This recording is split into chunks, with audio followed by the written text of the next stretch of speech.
comenzar a grabar, que si no se me olvida. ¿No, en bienes tampoco vieron propiedad intelectual? O algo así de, no sé, derechos de autor. ¿Qué otra cosa pudieron? Bueno, es que lo que pudieron haber visto ahí sí es propiedad en cuanto a, pues, las clasificaciones de la propiedad, ¿no? Y supongo que vieron bienes tangibles e intangibles.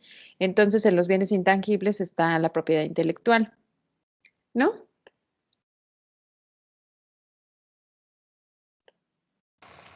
Así como lo dices, sí lo vimos, pero nada más propiedad. Nada más como parte de la clasificación de la propiedad, entonces, Stephanie. Bueno, muy bien. Entonces, eso vamos a ver un poco, pues quería saber qué tanto para ver si vemos un poco sin mezclarlo, ¿no? Porque también es un tema que pues es como aparte, pero bueno, tiene que ver con esto, entonces se relaciona. Bueno, no lo vamos a ver más bien profundamente, a eso me refiero. Mm, Entonces, la propiedad intelectual, o sea, bueno, ¿qué es la propiedad intelectual, no? Ya sabemos que la propiedad precisamente son estos bienes que están dentro del comercio. Entonces, sabemos que, bueno, los bienes que no están dentro del comercio son aquellos que pues no se pueden comercializar precisamente o que por su naturaleza están pues llamados o están del lado de lo ilícito, por ejemplo, las drogas, ¿no? Entonces, pues no podemos comercializarlos y no se pueden considerar propiedad de alguien. Sabemos que también hay propiedad originaria, por ejemplo, la propiedad originaria de la nación, que esto supone que la propiedad antes de ser nuestra es del Estado. Entonces, bueno, que el Estado por eso puede hacer estos procedimientos de expropiación, ¿no? Que ustedes ven en derechos humanos y en derecho administrativo y que, bueno, son fundamentales. Entonces, para entender este concepto de la propiedad, porque la propiedad, como nosotros la conocemos, bueno, decimos mi casa, pero pues sí es mi casa, pero originariamente esa propiedad se supone del Estado, ¿no? Eso, bueno, eso sí ya lo vieron en derechos humanos. Entonces, bueno, ahora en la propiedad intelectual, imagínense que es algo que no se puede tocar, o sea, o a veces se va a poder tocar, pero no de la manera en la que nosotros lo hacemos, ¿no? O sea, es decir, estamos acostumbrados a que las cosas que son de nuestra propiedad precisamente, pues decimos, bueno, es que este es de mi propiedad. Ah, bueno, pero espérenme, ¿saben qué? No está en modalidad presentada. Ah, bueno, nada más le pongo creo que este. Entonces, en la propiedad intelectual, imagínense que yo tengo una idea muy buena, ¿no? Entonces, en esta presentación, por ejemplo, dice que la propiedad intelectual se refiere a un bien económico cultural que incluye productos intangibles, al igual que los productos físicos reconocidos en la mayor parte de la legislación de los países y sujetos a explotación económica. Entonces, ¿qué quiere decir esto? La propiedad intelectual entonces va a ser sobre bienes que no están, a ver, déjenme buscar una lámina que me acuerdo de haber visto aquí. Déjenme googlearlo, que ahí me acuerdo de haberlo visto.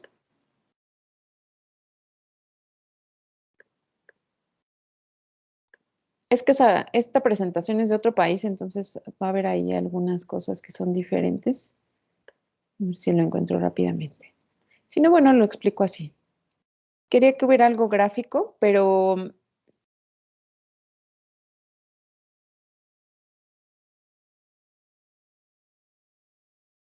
creo que está en Wipo.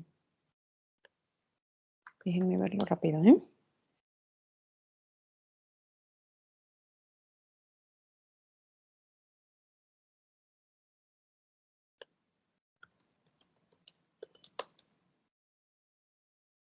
Ah, sí, aquí está. Miren, creo que está mejor aquí.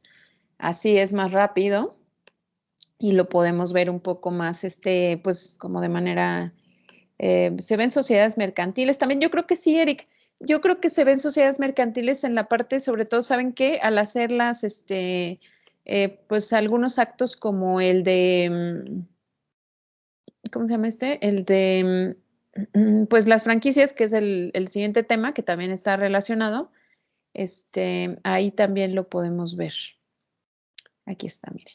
Entonces, ¿qué es la propiedad intelectual? Entonces, la propiedad intelectual, pues, es toda aquella precisamente que es intangible, o sea, son las ideas, eso sobre todo lo que viene en la ley, ¿no? Dice que son las ideas o las innovaciones o aquellas creaciones de la mente que, bueno, básicamente se utilizan para o se pueden comercializar. Entonces, imagínense, por ejemplo, en la marca Coca-Cola, ¿no? O sea, bueno, obviamente ustedes cuando compran una Coca-Cola compran el producto, ¿no? O sea, compran el refresco y se van a tomar lo que está dentro. Pero también la marca o pues el producto, más bien, se relaciona o hay un sentimiento y eso es precisamente en lo que las marcas, bueno, las marcas están dentro de la propiedad intelectual, en lo que las marcas hacen y porque las marcas son valiosas, ¿no? Entonces, cuando nosotros, por ejemplo, vemos una Coca-Cola, a lo mejor como que esa Coca-Cola nos llama, ¿no? O sentimos que puede ser un poco, pues que puede ser sabrosa, ¿no? O sea, ya hay como una idea. Entonces, las marcas se relacionan precisamente con una calidad o con un cierto sabor. Eso que hace en nuestra mente precisamente es lo que se vende en la propiedad intelectual. Entonces, en la propiedad intelectual se divide en varias, como en varias, ay, creo que sí tenía una presentación de eso, es que la estaba buscando y no la encontraba, pero ahorita que me acuerdo porque recuerdo haber puesto esto de los tipos, o sea, ¿qué hay en la propiedad intelectual? O sea, la propiedad intelectual, por ejemplo, está las indicaciones geográficas, las marcas, como lo que les acabo de decir, las patentes y los diseños industriales. ¿Qué es todo esto? Miren, la indicación geográfica es a lo que le llamamos denominación de origen. Entonces, si nosotros, por ejemplo, vamos y compramos un tequila, ese precisamente tiene una indicación geográfica. Esa indicación geográfica está solamente destinada para el lugar de donde viene el tequila, ¿no? Solamente se puede producir en el estado de Jalisco. Entonces, bueno, la denominación de origen está ahí. En el caso de también nosotros cuando compramos, por ejemplo, vinos, ¿no? O sea, bueno, cuando compramos champán, precisamente esa champaña solamente puede ser de la región de Francia, que se llama así, ¿no? Entonces, esa es una indicación geográfica. Esa es una forma, esa es una de las partes de la propiedad intelectual. Otras son las patentes, que tiene que ver con las farmacéuticas, ¿no? Por ejemplo, esto de la vacuna contra el COVID.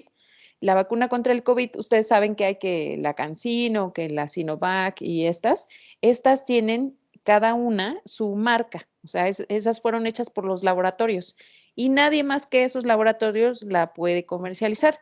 Eso se llama patente. El patente, bueno, las patentes se dividen en varias, pero las patentes más comunes o las que son más fáciles de ver, pues son las de las farmacéuticas, ¿no? Hay otras que son las marcas, que precisamente son estas, como les digo, Coca-Cola, no sé, pues piensen en cualquiera, ¿no?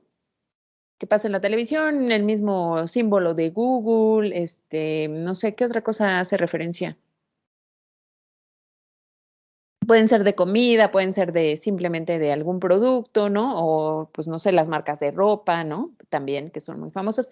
Y los diseños industriales. Los diseños industriales, pues por ejemplo, son, imagínense un refrigerador, ¿no? Que sale, que conociéramos el refrigerador y se hiciera un refrigerador, eso es un diseño industrial.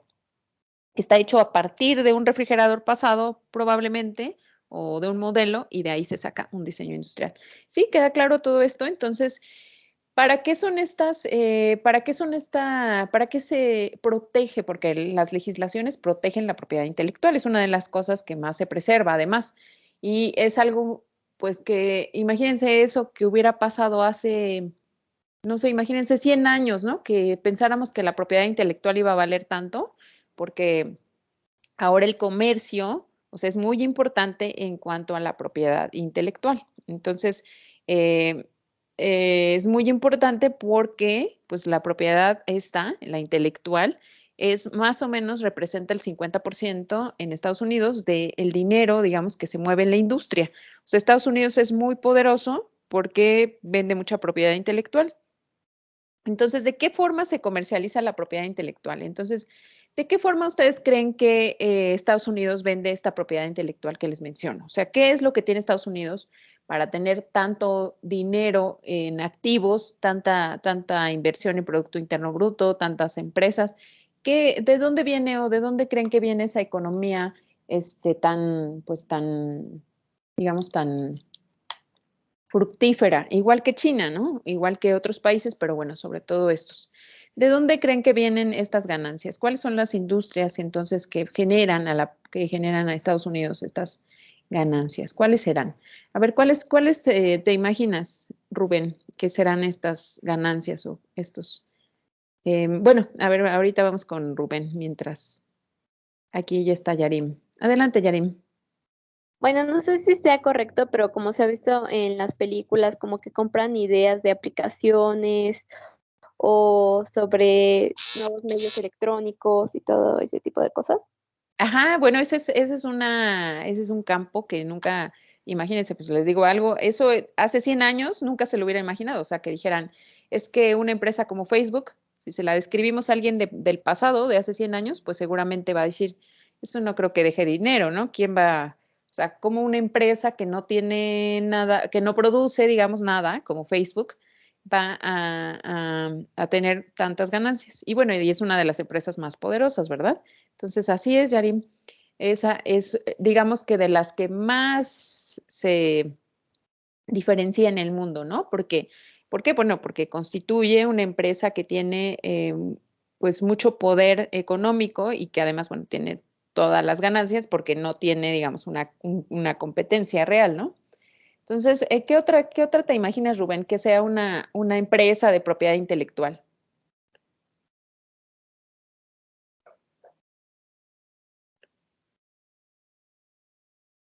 A ver, ¿no está Rubén? Valeria, ¿tú sí estás?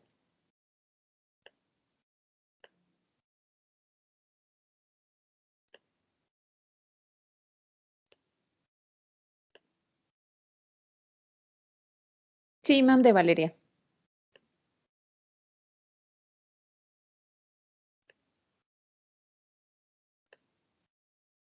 Aún no puedes abrir tu micrófono. Bueno, puedes escribirlo, por favor.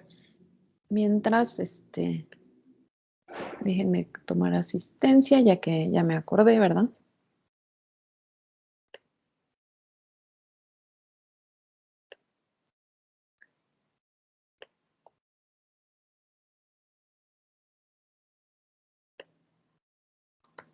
A ver, ahí me van diciendo, por favor. Ana Sofía.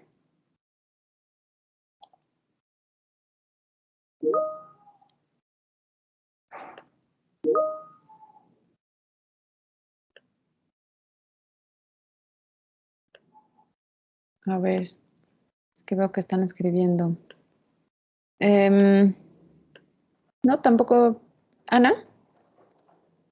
Alexis.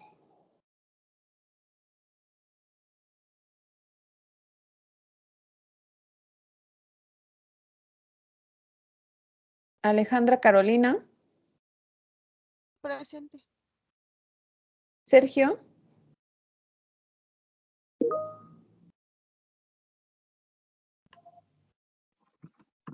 Presente. Kevin. Presente, profesora. Eric. Sí, Alexis, está bien. Eric, ya te había escuchado, ¿verdad? Luis. Presente, maestra. David, Emiliano. Presente, profesora. Muy bien, David. Ana Angélica. Presente, profesor. Andrea. Yarim, bueno, ya Yarim ya me contestó. Ana Karen. Presente. Naomi. Presente, maestra. Sí, Geraldine. Presente, Miss. Gabriel. Presente, maestra. Sí, Danae, también me contestaste. Dillinger. Hola. Hola. Presente, Dillinger. maestra. Muy bien. Stephanie. Bueno, Stephanie también, ¿verdad? Sí, maestra, buenos días. Buen día. Ana Belén.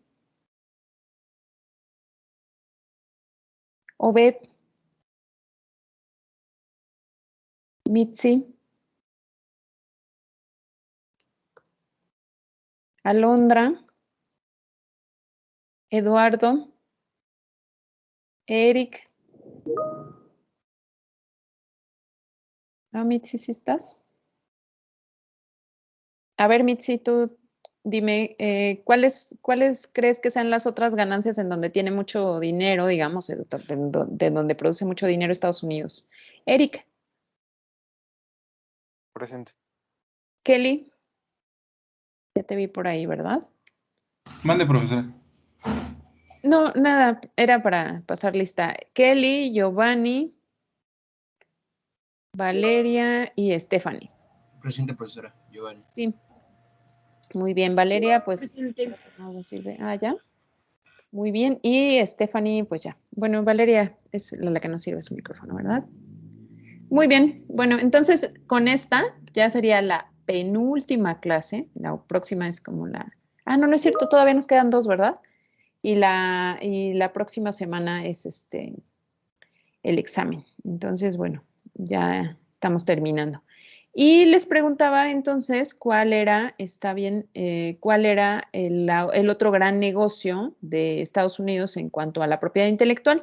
Y bueno, lo constituyen las películas, la música, bueno, ¿por qué las películas? Porque Estados Unidos es el número 1 en películas, ¿verdad? Pues todos vemos películas, o sea, todos, me refiero a todo el mundo, desde Europa, América Latina, bueno, o América, toda América, pero bueno, todos vemos películas de Estados Unidos porque básicamente ellos controlan. Y ahora eso también se controla a través de las plataformas digitales como, pues, como Netflix, ¿no? Y todas las que son de ese tipo.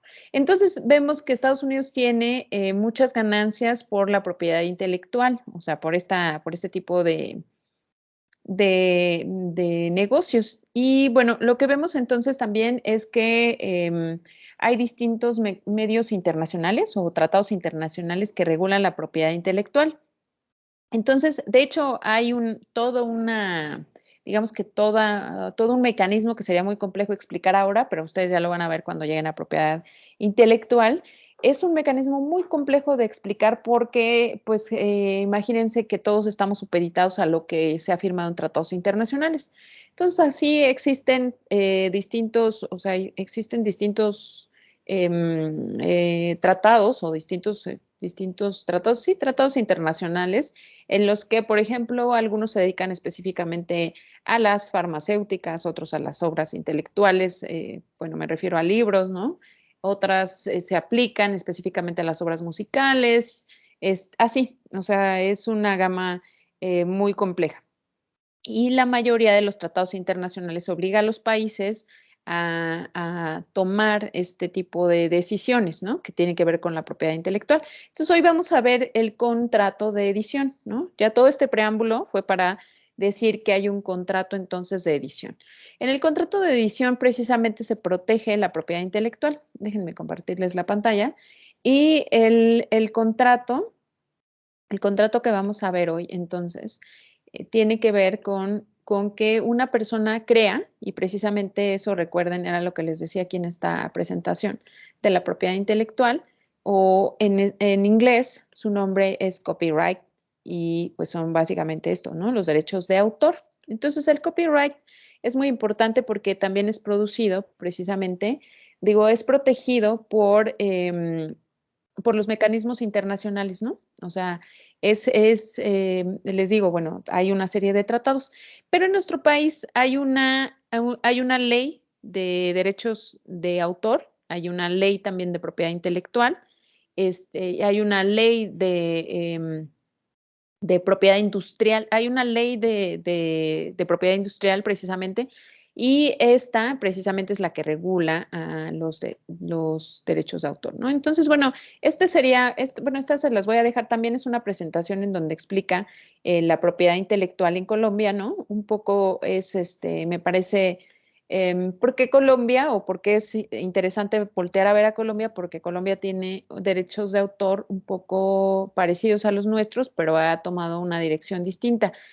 ¿Y por qué no ver Estados Unidos? Bueno, porque Estados Unidos es el que maneja la propiedad intelectual, entonces Estados Unidos tiene otras reglas, o sea, Estados Unidos ha hecho que todos los países, incluyendo pues todos los países de Latinoamérica, por lo menos Brasil, Colombia, México, sean muy estrictos en cuanto a su legislación de propiedad intelectual, o sea, deben cuidar mucho la propiedad intelectual, pero no así Estados Unidos, que aplica otras reglas, ¿no?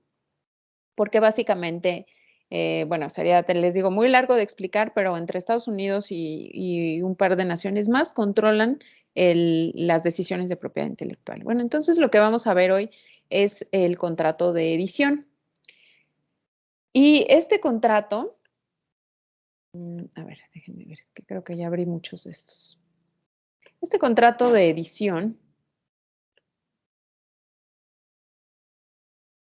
es entonces un contrato en el que una persona crea pues alguna obra, ¿no? Vamos a suponer que puede ser, bueno, lo más común es que sea un escritor o que sea un músico. En nuestro país, por ejemplo, pues no, imagínense, pues no sé, no hay tanta ganancia con las editoriales, pero sí hay ganancia, hay que decirlo.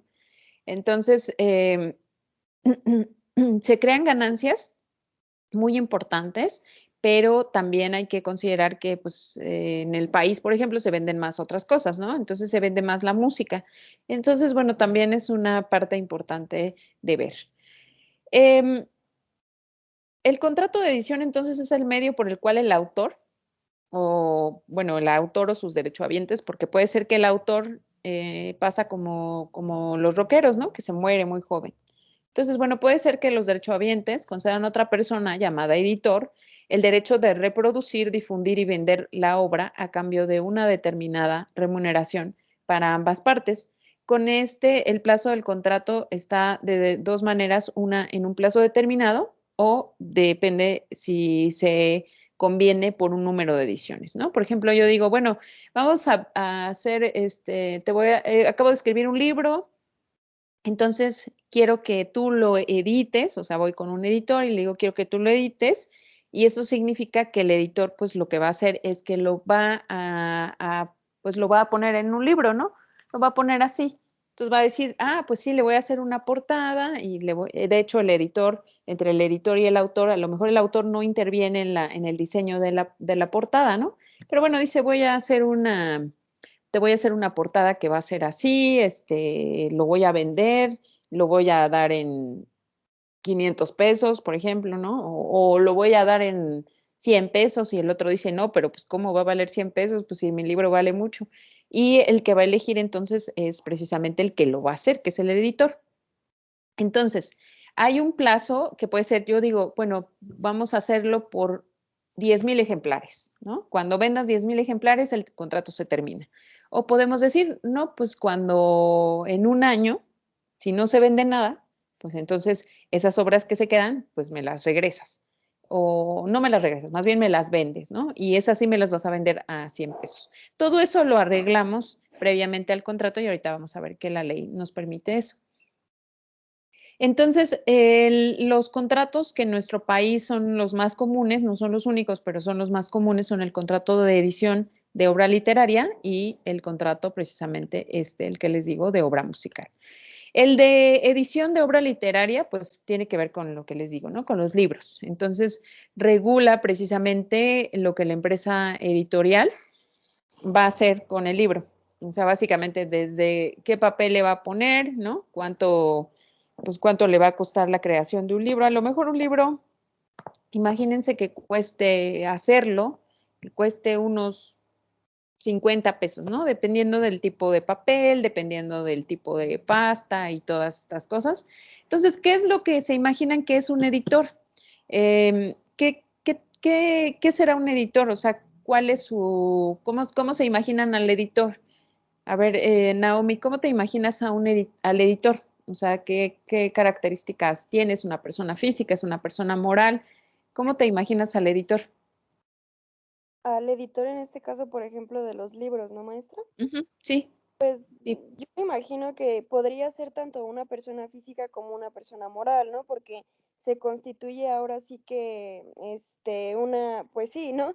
Una empresa editorial de, bueno, pues yo voy a ir manejando cómo va a ser tu libro, ahora sí que la portada, todo lo que el autor especificó o anotó, ya sea en una novela o en diferentes, pues ahora sí que literaturas, ¿no, maestra? Ajá. Y ahora sí que existen varias personas físicas que pueden hacer tanto ese trabajo, me imagino que también pueden, ahora sí que máquinas, maquinaria, pero pues también las personas pueden, como que aportar también, por lo que sé, hay personas que como que corrigen ciertas cosas o ciertos aspectos o le dicen al editor, a lo mejor puedes cambiar esto, puedes cambiar lo otro y pues se vería mejor el libro, cosas así, ¿no?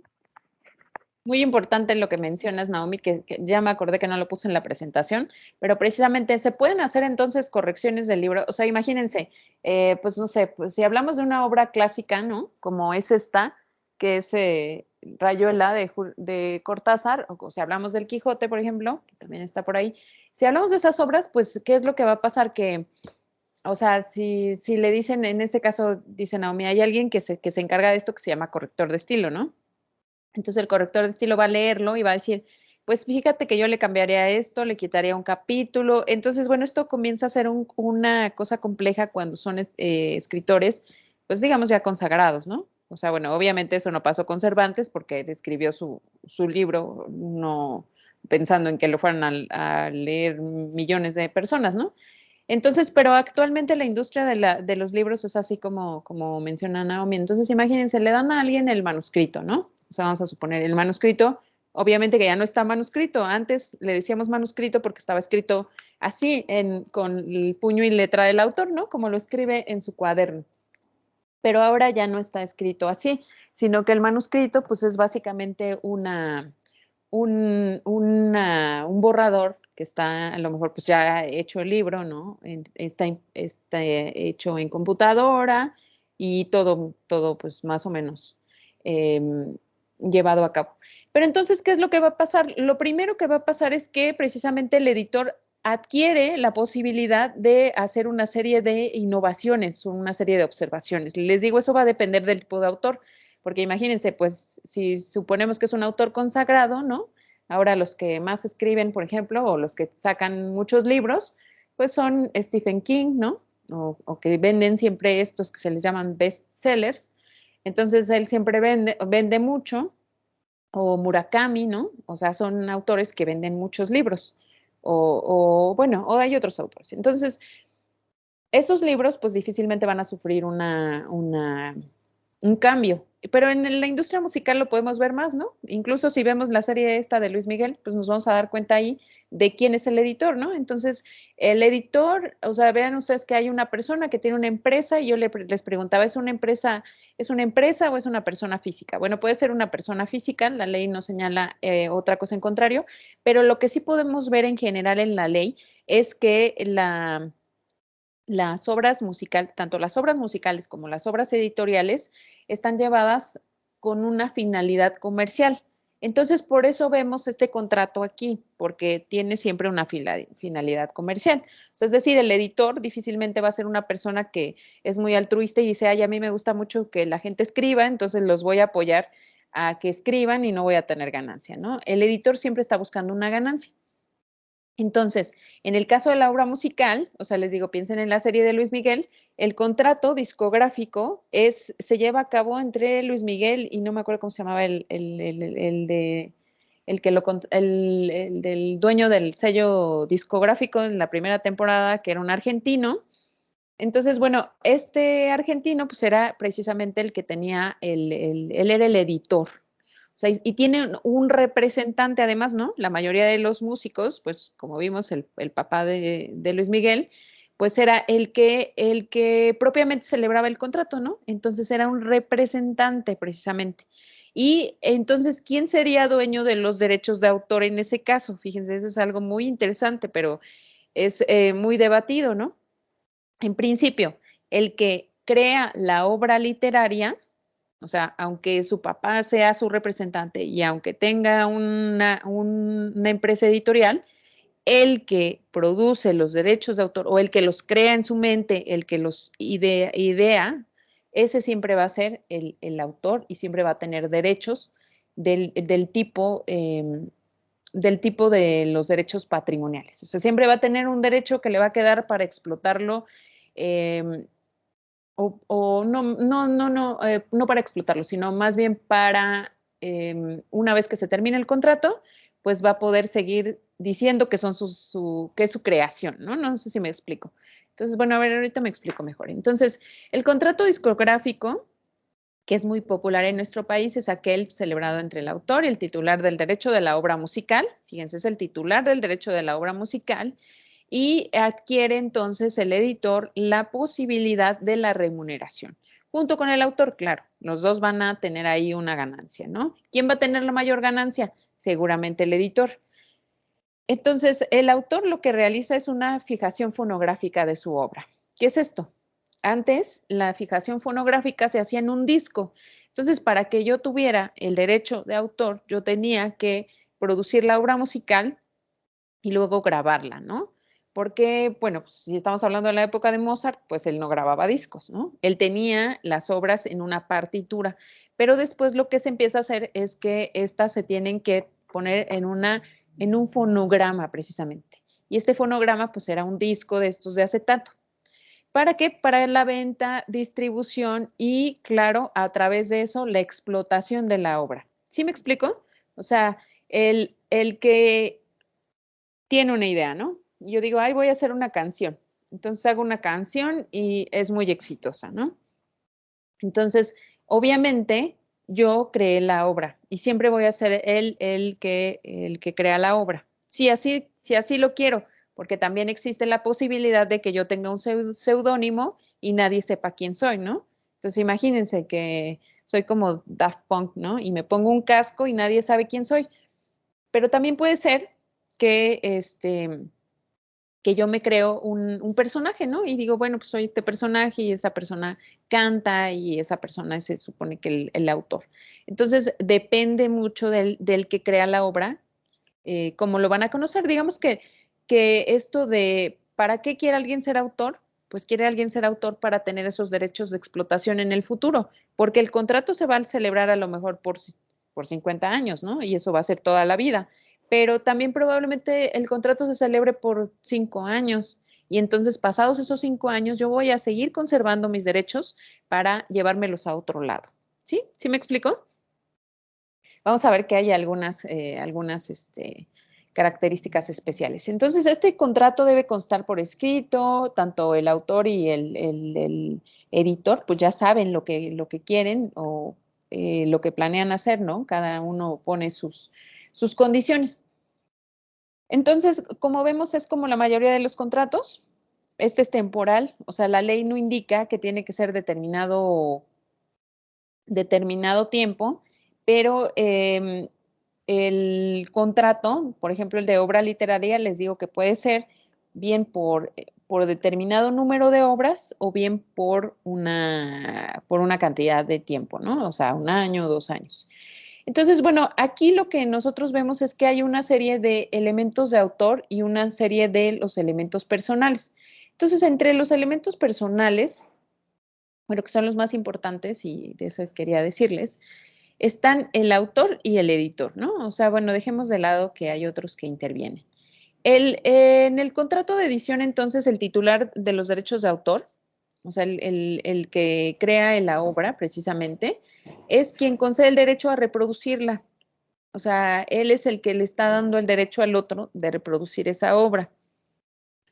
Aquí nosotros consideremos que qué pasa cuando entonces el otro le mete otras cosas, ¿no? Vamos a suponer que yo voy y le vendo solamente una canción, pero no tiene arreglo musical. Entonces ahí es en donde solamente me va a pagar sobre la letra. O sea, no me va a pagar entonces sobre lo demás, porque eso lo va a poner él. Pero bueno, nosotros le damos entonces a la otra persona, si yo soy el titular del derecho de autor, yo le concedo la posibilidad de reproducirlo. Y el elemento personal del editor es quien resulta precisamente una persona encargada de realizar el trabajo de reproducción. ¿Sí? Entonces, bueno, eso queda muy claro, ¿verdad? El editor es el que vende, es el que comercializa, es el que precisamente ya tiene a su disposición estos derechos. Bueno, y entonces, ¿qué es lo que va a pasar cuando a ver, déjenme ponerles primero la legislación. Esta sería la legislación que está en la Ley de Propiedad Intelectual y en la Ley Federal de Derechos de Autor. Entonces, es muy importante decir que el contrato de edición, precisamente, hay una compensación económica, ¿no? Entonces, ese es un elemento fundamental que ahí está entre los elementos personales. ¿Qué los une? O sea, bueno, claro, los une la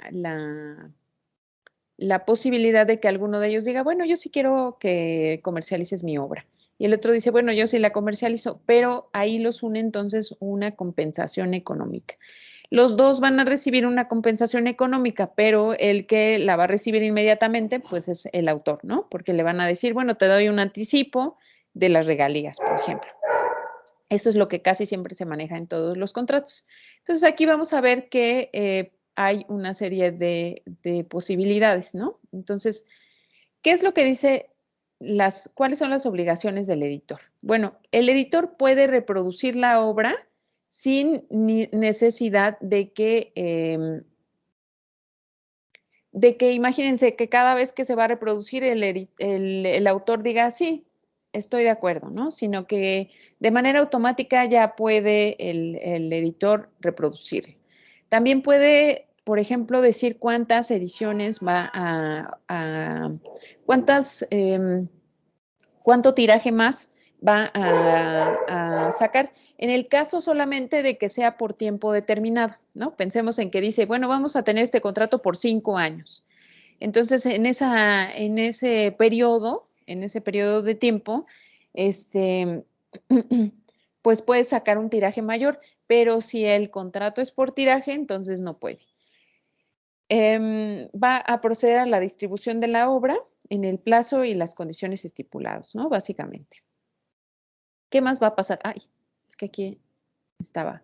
Bueno, va a asegurarse de que una obra, una explotación continúa conforme a lo que se convino. Va también a satisfacer la remuneración, o sea, es decir, le va a pagar al autor lo que convinieron, dice la ley. Va a restituir al autor el original de la obra una vez que se finalice, ¿no? Las impresiones. Y aquí estaba lo que les señalo, las obligaciones del autor. Debe entregar en forma debida para su reproducción dentro del plazo de convenido la obra que va a editar. También debe responder ante el editor de la autoría.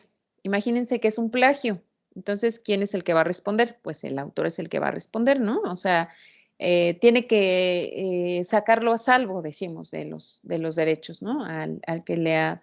Con el que ha firmado el contrato.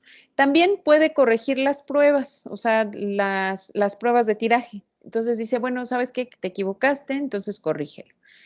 Y también lo que va a pasar después es que va a poder registrarse en el Instituto Nacional de los Derechos de Autor. El registro público de los derechos de autor precisamente es un lugar a donde pues, se registran. Es como el registro público de la propiedad del que hablaba Eric, solo que este depende de la Secretaría de Educación Pública y el manejo entonces de pues va a ser en el que se dice, por ejemplo, bueno, esta obra es de tal persona y tiene una serie de derechos protegidos, ¿no? ¿Cuáles son esos derechos protegidos? Pues les digo que los derechos de que precisamente esta persona pueda seguir teniendo estos derechos de edición en el futuro. Aquí les digo que se me olvidó poner algunas cosas. Estos son los formatos que están o sea, bueno, que nos hacen firmar. Entonces nosotros vamos y registramos un contrato, el contrato de edición. También de esta misma forma nosotros vamos a registrar nuestros derechos, o sea, vamos a registrarnos como autores de una obra. En el caso de que nosotros hayamos plagiado una obra, que es algo muy importante, bueno, muy importante y a la vez no. Ahorita vamos a hablar un poco de los derechos también de plagio. Digo, no de los derechos de plagio, más bien del plagio, porque no es un derecho. Entonces, bueno, llenamos los formatos, es básicamente una cuestión de gestión, o sea, la que se hace en derechos de autor, pero a lo mejor a ustedes les dicen, oye, fíjate que yo hice no sé, pues que produjo una marca, ¿no? Las marcas son distintas, las marcas no se registran aquí, hay una oficina especial para el registro de marcas. Aquí se registran entonces únicamente las obras, ¿no? En cuanto a literarias, en una. También se registran entonces las obras musicales Y ahora también se registran las obras, bueno, digo ahora, desde hace muchos años se registran las obras cinematográficas, ¿no? Entonces, todas estas tienen las mismas, más o menos las mismas características.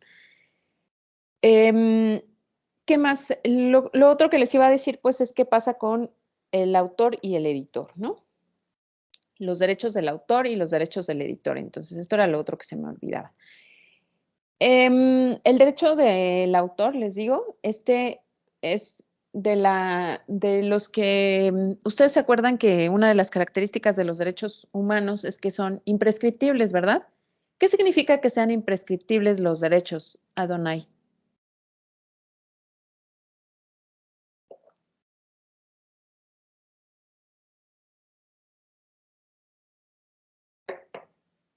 ¿Qué significa que sean imprescriptibles los derechos humanos? O sea, obviamente ya sé lo que significa imprescriptibles, ¿verdad? Todos podemos deducir.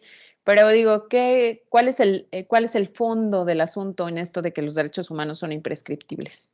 ¿Cuál es el meollo del asunto en los derechos, Adonai?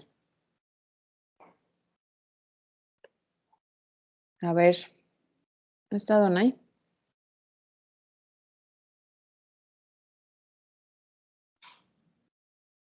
¿Qué significa que los derechos humanos sean imprescriptibles? A ver, ¿quién? Sí, por favor.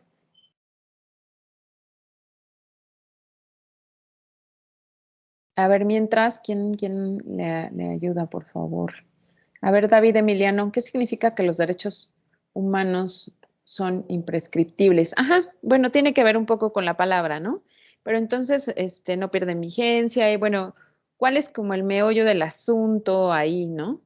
Ajá, precisamente este es un poco el punto al que yo quería llegar. O sea, bueno, están bien ustedes, pero lo que señala Ana precisamente es como el punto central o el punto medular al que yo quería llegar. Cuando nosotros tenemos un derecho que es inalienable, imprescriptible y todas las características que tienen los derechos humanos, significa que no pueden perder su vigencia, dice Eric, pero sobre todo, bueno, en el caso de los derechos humanos y que yo quiero relacionarlo con los derechos de autor, es que nadie puede quitarnos ese derecho, ¿no? Entonces, ustedes imagínense, ajá, bueno, es un poco también la idea, precisamente, Adonai, es la misma idea central que yo les decía. Nadie puede quitárnoslo, que tampoco dejan de tener validez. Que tampoco dejan de tener validez. Bueno, es que ahí hay que distinguirlos, ¿no? Se salen entonces de los otros derechos. Entonces, los derechos de autor tienen una parte de su, digamos, de su naturaleza, tiene que ver con los derechos humanos. ¿Por qué? Bueno, porque si yo creo una obra, esta es una parte que se protege también por derechos humanos.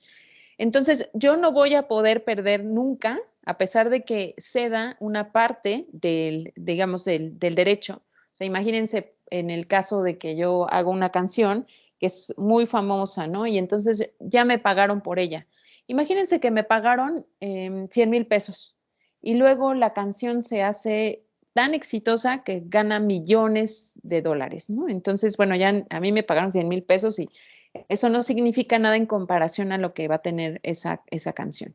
Ahí, bueno, yo obviamente puedo decir que ya cedí los derechos, ¿no? Y a lo mejor ahí va a haber un litigio en cuanto al pago. Porque ahí, bueno, pues probablemente me engañaron o probablemente me indujeron al error, qué sé yo. Pero bueno, eso es aparte. Entonces aquí no se refiere al hecho de las ganancias, porque eso no, los derechos humanos tienen que ver entonces con otras características, ¿no? Y a lo que yo quiero llegar es que entonces como los derechos de autor siempre van a ser míos, yo siempre voy a tener la posibilidad, digamos, de presumir, ¿no? Yo hice eso. O sea, es algo que va a ser atribuible al autor. ¿Por qué? Bueno, porque de esa manera le estamos dando un carácter de valioso a la obra. Y tiene que ver entonces esto, o sea, no piensen tanto que los derechos de autor tienen que ver con las ganancias. O sea, obviamente sí, ¿no? Porque también tiene que ver con que yo haya creado algo que es, pues, muy bueno. Entonces deberían tener unas ganancias, pues, digamos, de la dimensión de la obra que cree. Pero bueno, entonces, sobre todo, las creaciones artísticas y científicas tienen esta posibilidad de que siempre van a ser de la persona que las crea, ¿no? Y vamos a seguir hablando después de 200 años de esa obra es de tal pintor, por ejemplo.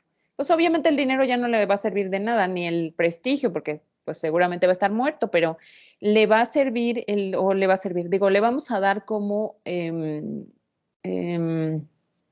crédito, y eso es lo importante. Entonces, bueno, una vez dicho esto, que es lo que les decía que era lo que me parecía, pues vamos a ver que en el caso del autor y del editor, pues tienen distintos derechos. El autor de manera inmediata, pues recibe una remuneración, ¿no? Puede ser de manera inmediata o se puede ser diferida, o puede ser por el porcentaje de venta o como lo quieran las partes, pero siempre debe recibir una parte de remuneración.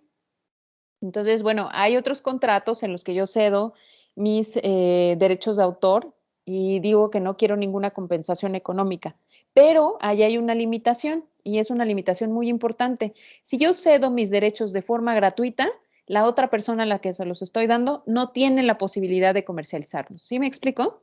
Eso es algo muy importante y que luego se confunden mucho o que se hacen los confundidos, ¿no? Y entonces, si yo, por ejemplo, cedo a una dependencia mis derechos de autor, entonces digo, pues todo perfecto, ¿no? Le cedí mis derechos de autor, está bien, porque yo no lo estoy haciendo con una finalidad de lucro, pero esa persona tampoco le puede sacar un lucro.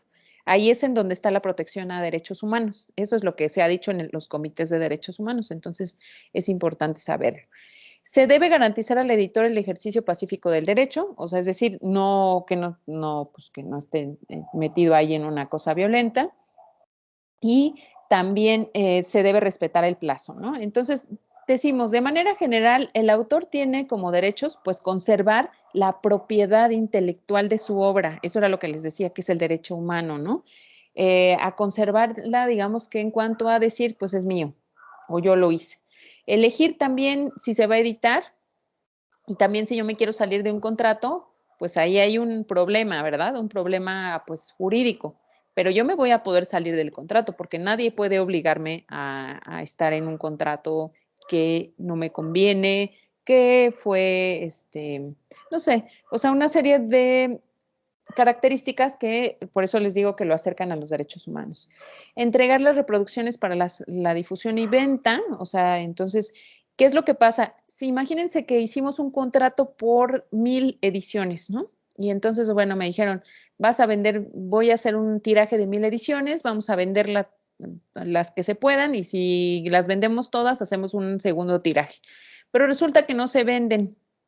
Entonces, ahí también el autor va a tener la posibilidad de comprarlas al precio al precio nada más pues de manufactura, digamos, ¿no? Entonces, a lo mejor era un libro que se vendía en 500 pesos y no se vendió y entonces resulta que sobraron 100 ejemplares. Esos 100 ejemplares yo digo, pues yo se los voy a regalar a mis amigos o los voy a vender o simplemente los voy a tener ahí guardados y entonces yo tengo el derecho de comprarlos, no al precio de venta, sino al precio pues simplemente de manufactura, ¿no? Entonces, también en el caso de que saquen una segunda edición, o sea, que ya se vendió todo y yo hice un contrato por 5 años, entonces resulta que todo se vendió muy bien y dicen, pues vamos a sacar una segunda edición o vamos a sacar una edición de pasta dura, ¿no? Que también eso es lo que hacen las editoriales. Bueno, pues también tienen que avisarme. Y también tengo el derecho a no ser plagiado, no ser pirateado, digamos, y pues tengo también la obligación entonces de no editar la obra con otro editor simultáneamente, salvo pacto en contrario, esto es importante, ¿no? A comunicar al editor cualquier actualización, o sea, es decir, que estoy escribiendo un libro de derecho y que se derogó la ley y digo, pues yo voy a hacer una adecuación ahí, entonces se lo voy a comunicar y le voy a decir, oye, para el próximo año, ahí sí le puedes sacar una nota, esto diría, ¿no? Entonces, esa va a ser mi obligación, comunicarle. En cambio, el editor va a tener que recibir un pago, o más bien un pago, eso no, no sería un pago, más bien una remuneración, ¿no? O sea, va a poder tener ganancias por su trabajo.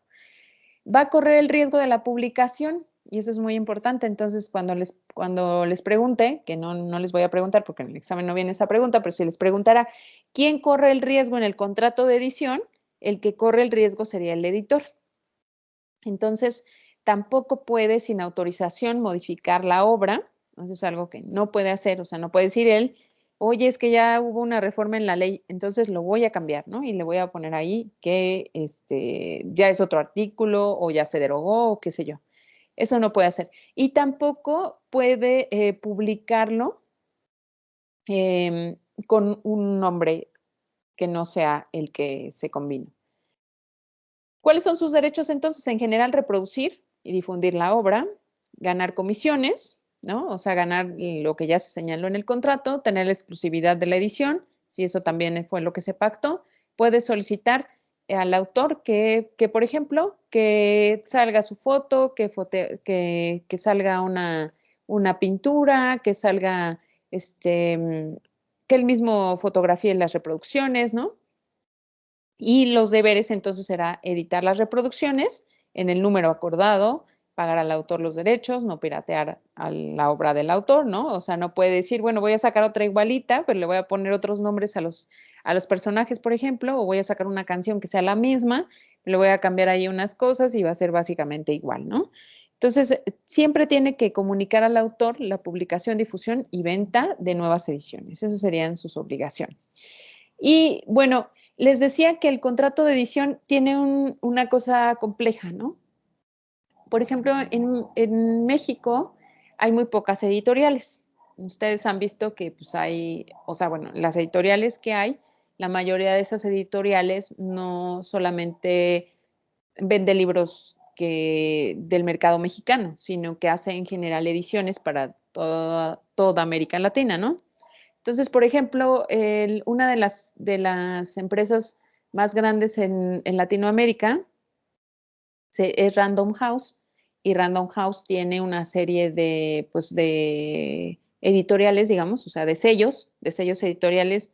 Es como un poco una empresa muy grande que concentra otros sellos. Entonces, pues es muy difícil que una persona que quiere escribir, por ejemplo, pues vaya y diga con el ejemplo que un poco que de la pregunta que les hacía, de la pregunta que le hacía específicamente a Naomi, ¿puede una persona buscar un editor que sea independiente? Sí, es muy complicado que un editor independiente pueda sacar un libro que tenga éxito. O sea, sacará un libro que pueda vender en algunos lugares, ¿no? O sea, sí hay editores independientes, pero es muy difícil. Y también es muy difícil que nosotros, o sea, que nosotros escribamos una obra, pues ya se la llevemos al editor y nos hagamos millonarios, ¿no? O sea, eso es algo también complejo. Entonces, en otros países, los derechos de autor, por ejemplo, en Francia, eh,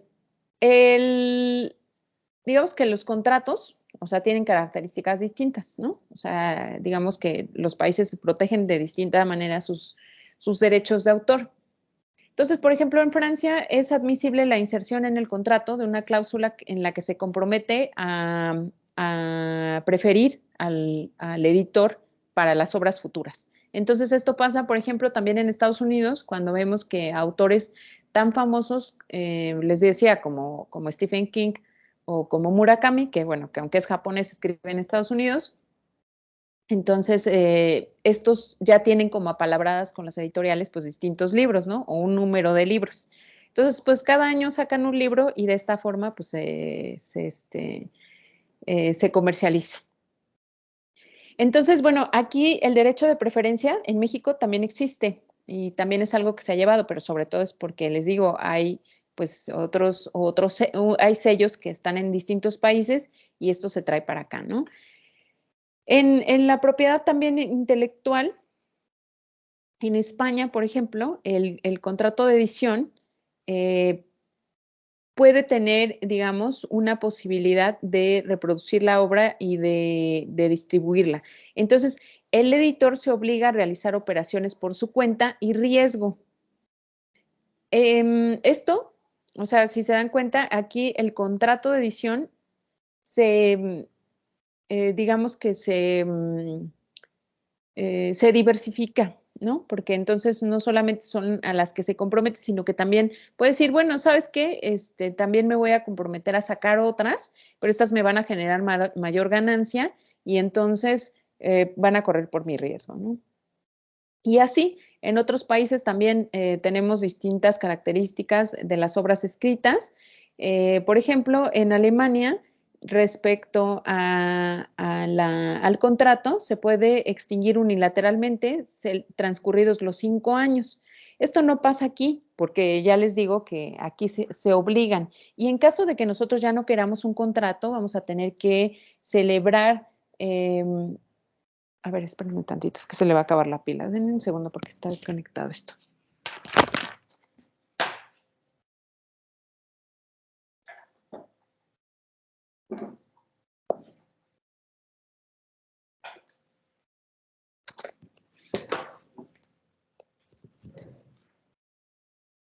Listo. Bueno, entonces, esto sería en general, esto es en el derecho comparado, esto es un poco la noción del contrato de derechos de autor. Ya vieron que no está tan complicado, ¿verdad? Bueno, sí está complicado, pero nosotros no lo vamos a ver tanto. Entonces, cuéntenme, ¿tienen alguna pregunta?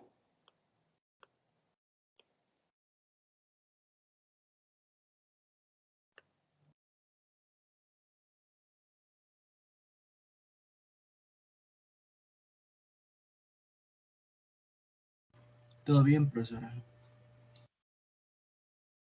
Sí, Yarim. Sí, gracias, Giovanni. Bueno, yo solo tenía como más que nada un comentario, por ejemplo, cuando aparecen publicaciones en Facebook y todo eso y ponen no tengo derechos de esta canción. O sea, realmente cómo funciona lo del contrato de copyright o todo eso en ese aspecto, de que solita la misma página como que te bloquea la canción o el sonido y así. Sí, ese está interesante. Bueno, está interesante porque ya les comentaba o les adelantaba, pues ya les he más bien adelantado esa parte. Y es que nosotros cuando firmamos cuando no firmamos, ¿no? Cuando aceptamos los términos y condiciones de Facebook, por ejemplo, estamos firmando un contrato. Entonces, en los contratos que se celebran en este tipo de empresas, hay siempre cláusulas, por ejemplo, de propiedad intelectual, de derechos de autor y de este tipo, ¿no? Entonces, ¿a qué se compromete la empresa? Fíjense, y esto está interesante. Es que la empresa se compromete a que no va a permitir que se reproduzcan o que se haga mal uso de los derechos de autor. Entonces, Facebook tiene un compromiso frente a los autores. Y yo les comentaba que en general, en todo el mundo, pues Estados Unidos ha presionado mucho, digo Estados Unidos porque es el que más presiona. Eso es real. Es el que más presiona y entonces presiona para que en otros países se proteja la propiedad intelectual, pero de la misma forma lo hace con las empresas. Entonces Facebook está muy involucrado con proteger la propiedad intelectual. Esto significa que se va a buscar, se va a eliminar todo el contenido de piratería, ¿no? Y vean ustedes en este sentido, Yarim, por ejemplo, me imagino que han tratado de ver una película de manera, pues digamos, ilegal, ¿no? En un sitio de estos que no son plataformas, sino que está, digamos, dice, no sé, queremos ver a lo mejor una película de Disney, ¿no? Y entonces aparece que está en un catálogo de estos que dice, si te suscribes, lo puedes bajar, ¿no? Y entonces muchos de esos que luego son peligrosos porque, pues, precisamente son ilegales, ¿no? Son sitios que están, pues cambiándose continuamente porque pues lo cierran. Entonces, ¿qué es lo que pasa? Google, o sea, bueno, las empresas también de tecnología tienen este mismo compromiso. Entonces, recordemos que en el caso del contrato de derechos de autor que vimos en el contrato musical, ahí se resguarda un derecho patrimonial. O sea, es decir, el reproducir una canción genera ganancias, ¿no? Entonces, por eso nosotros tenemos que, por ejemplo, pagarle Spotify, ¿no? Porque Spotify le paga a los autores, a todos los que tiene de sus canciones. Y, por ejemplo, imagínense que al mes dice le dice a Bad Bunny, ahora tuviste 100 millones de reproducciones, ¿no? Entonces te voy a pagar 100 millones de pesos. No sé, a lo mejor le paga un centavo por reproducción o no sé cuánto. Y entonces eso es un derecho patrimonial para Bad Bunny, o sea, el hecho de que le den una ganancia. Bueno, pero seguramente tampoco es solamente para él, ¿no? Sino también tiene un sello discográfico y se reparte entre ese centavo entre el creador de la obra musical por sus regalías y el editor, ¿no? En este caso. Entonces, bueno, eso es lo que se resguarda y eso es lo que se protege por parte de Facebook. Cuando nosotros hacemos una reproducción y decimos, no tengo los derechos de autor, no tiene, o sea, digamos que es un contenido que nosotros en los términos y condiciones de Facebook, de YouTube y de estas plataformas hemos aceptado que no vamos a reproducir y que en caso de que nosotros tengamos una canción, por ejemplo, ¿no? Que estemos violando derechos de autor, estamos de acuerdo con que la borren. Eso hemos aceptado en los términos y condiciones. Véanlos ustedes. Ya lo habíamos hablado, ¿no? De leer los términos y condiciones. Entonces, aquí quiere decir que el editor se obliga, recuérdenlo, a que va a tener una contraprestación, ¿no? Entonces, esa es parte de su contraprestación. Y eso incluso se castiga o se castiga penalmente. Es un delito la reproducción o la violación de derechos de autor. Entonces, bueno, si nos va a aplicar esa Facebook, pues no, lo más posible es que simplemente nos baje el contenido y ya. Entonces, si nosotros ponemos esa leyenda, Yarim, es para decir que estamos aceptando que lo reproducimos sin fines de lucro, tratándonos de apegar a estas especificaciones que yo les decía, ¿no? O sea, no lo usamos con un fin comercial, sino simplemente con un fin, pues, de entretenimiento o que estaba ahí la canción de fondo, pero eso no importa. Ya en algunos, en algunas reclamaciones que ha hecho Facebook o YouTube para bajar contenidos, pues ha salido siempre que le asiste la razón a esas plataformas, porque además están los términos y condiciones que nosotros aceptamos que no vamos a violar derechos de autor. Esa sería, no sé si contesta un poco tu idea o tu pregunta, Yarim. Entonces, bueno, cuando ustedes ponen eso, la verdad es que pues a Facebook no le importa, o sea, de cualquier forma, puede bajarles el contenido. Seguramente no lo hace porque a lo mejor también el algoritmo, o sea, recuerden que todo eso no hay una persona que esté ahí monitoreando y metiéndose a los perfiles de todos para ver las canciones, sino que solito cuando nosotros subimos, detecta un algoritmo de algo que se parece a una canción de alguien más o a una que está en su base de datos y dices tiene derechos de autor y entonces mándale un aviso de que le vas a bajar el contenido o de que lo vas a silenciar. Pero a veces cuando no lo hace, pues es porque no lo detecta, ¿no?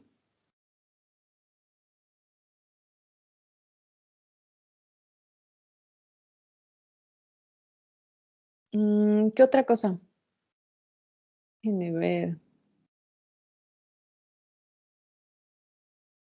Sí, eso más o menos contesta a tu cuestionamiento, Yarim. Sí, Sí, gracias. Bueno, es interesante, ¿no? Porque les digo que además es un mundo esto de bueno, no es un mundo, es como otra rama, ¿no? Es una rama esto de los derechos de autor y tiene distintas, también subdivisiones. Entonces ya les decía, una de ellas pues corresponde a esto de los derechos de autor, digo, bueno, la propiedad intelectual, digo, y tiene esta parte de los derechos de autor que nosotros no vamos a ver tan profundamente, pero después la van a ver. Es importante también decir que en el caso de que el editor no comience a reproducir o no comience a hacer, por ejemplo, la distribución que se comprometió, también se va a poder rescindir el contrato, ¿no? Y es que eso también se me olvidó las causas de terminación. Entonces, en el contrato de edición se puede terminar porque alguna de las partes haga mal uso, ¿no? del contrato. ¿Cómo es esto? Imagínense que el creador le vende la obra también a otro. Entonces esa va a ser una causa por la que el editor va a poder rescindirlo. También en el caso de que, pues les digo, no comience el editor con la distribución, entonces eso pudiera estar afectando al autor porque él ya quería que se conociera su obra, ¿no? Entonces, pues en ese caso va a poder ser terminado. También en el caso de, entonces, pues imagínense de que fallezca el autor también, ¿no? Pero eso solamente en el caso de que el autor se hubiera comprometido a que va a estar haciendo actualizaciones a la obra o qué sé yo, ¿no? O sea, que va a estar, digamos, trabajando, porque si el autor muere, pero el autor ya dejó, pues, digamos, ya dejó la obra completa, entonces ahí se da por concluido y más bien se le va a tener que dar las ganancias a la familia, ¿no? O a los que se hayan estipulado en el contrato. Entonces, también puede ser, les digo, que porque el autor no concluya en el término previsto, o sea, digamos que se compromete a hacer una obra en una semana, o como les digo, en este caso de las obras por adelantado, Murakami dice, pues yo me comprometo a sacar 2 años, cada año 2 libros, ¿no? Y entonces, pues solamente saca uno. Y bueno, pues ahí tendrá que sacar otro de donde sea. Entonces, básicamente sería estas las formas de terminación. ¿Qué otra cosa se me olvida? Bueno, no sé si haya alguna... Ah, pues sí, como a Juan Gabriel, ¿verdad? Sí. Y además estos casos son muy famosos, ¿no? También recuerden el de José José, de que a quién le dejaba sus ganancias, qué pasaba con la viuda ¿cómo se llamaba? ¿Cómo se llama este señor de los lentes? Rigo Tobar, ¿no? Que sí tenía 10 viudas y que entonces tenía muchos hijos, y ya saben, todas estas cosas son cuestiones que se deben estipular en los contratos de edición, pero muchas veces no se hace porque pues, la gente difícilmente piensa que se va a morir, ¿no? Entonces, es muy fácil, me parece, el contrato, o sea, bueno, es fácil, pero hay que ver, entonces, bueno, les di toda una letanía de la propiedad intelectual porque me parece importante. No sé si tengan alguna otra pregunta.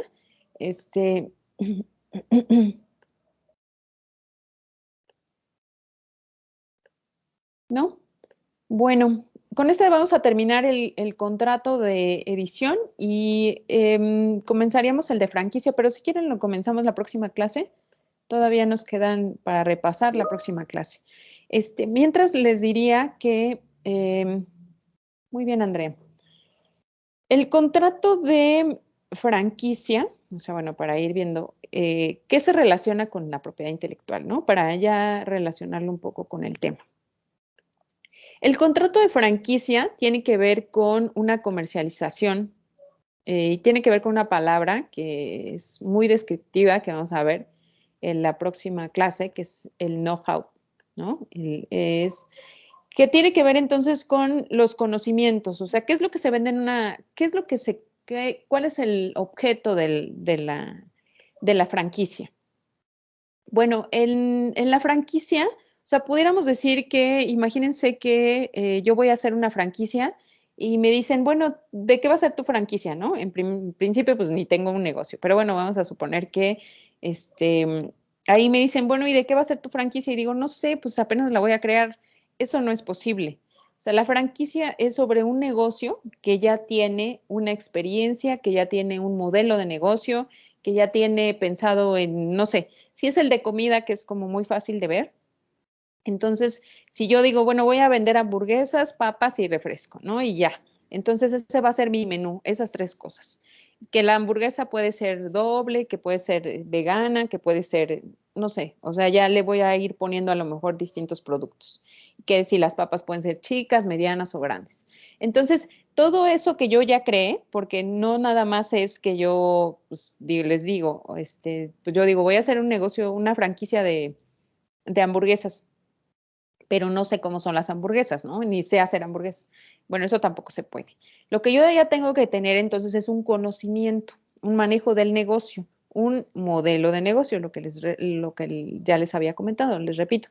Entonces, cuando nosotros hacemos un contrato de franquicia, precisamente es a través del que una empresa que se llama franquiciador cede al franquiciado el derecho a la explotación de un sistema propio de comercialización de productos. Entonces, ¿qué es lo que hace? Que le dice, mira, este negocio está bien bueno porque yo vendo hamburguesas, pero las pongo en una cajita y entonces ahí pongo otras cosas y la gente lo compra muy bien.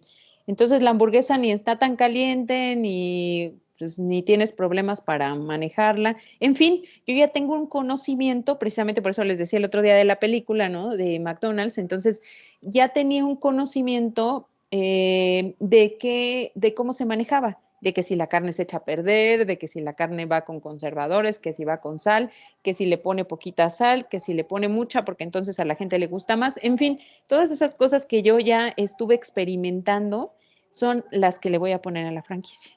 Entonces, por eso la franquicia tiene esta parte de la propiedad intelectual. Lo primero que ella creé fue una marca, y la marca es una de las partes, si ustedes recuerdan, de la propiedad intelectual. O sea, es una de las divisiones de la propiedad intelectual. Entonces, si hay una marca, o sea, si en este caso vemos una M amarilla, sabemos que ahí hay un McDonald's, ¿no? Y entonces yo ya me voy a estar imaginando, o sea, si ya tengo hambre, voy a decir, ay, seguramente hay una hamburguesa ahí, jugosa, o si no me gusta, pues entonces voy a decir, ay, no, o sea, pero lo voy a asociar con ese gusto. Y eso es lo que se crea con la marca y eso es lo que se vende en la franquicia. O sea, no es lo que vendo, solamente les digo, pues el negocio.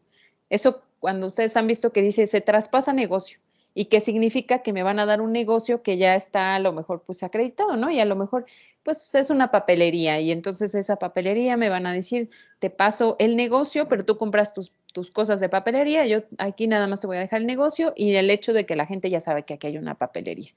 Eso no es lo mismo. La franquicia tiene que ver entonces con todo el sistema de propiedad que ya se creó a partir de un negocio y eso es lo que le voy a vender a otra persona y a eso se le llama know-how. Entonces, bueno, eso lo vamos a ver la próxima clase. Por ahí vean los videos que les dejo en Blackboard. Y ya entonces con ese tema terminaríamos el temario, ¿no? Es un tema que pues la verdad es que da para más porque tiene que ver entonces con otros temas. Es un tema interesante, pero bueno, ya verán ustedes si les parece entonces de esta manera interesante. Entonces, si no tienen más preguntas, pues nos vemos la próxima clase para seguir con este tema de las franquicias.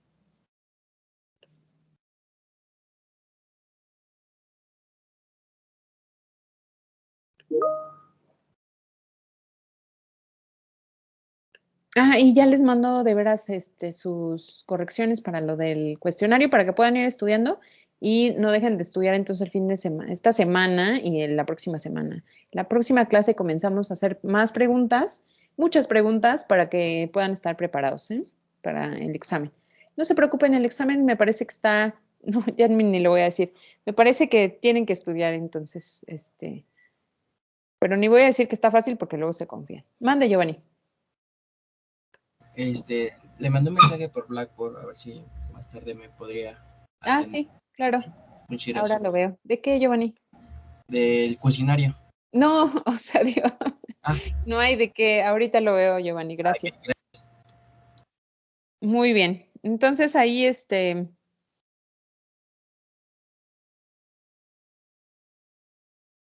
los reviso. Ya esta semana tengo que dejar todo revisado, ¿vale?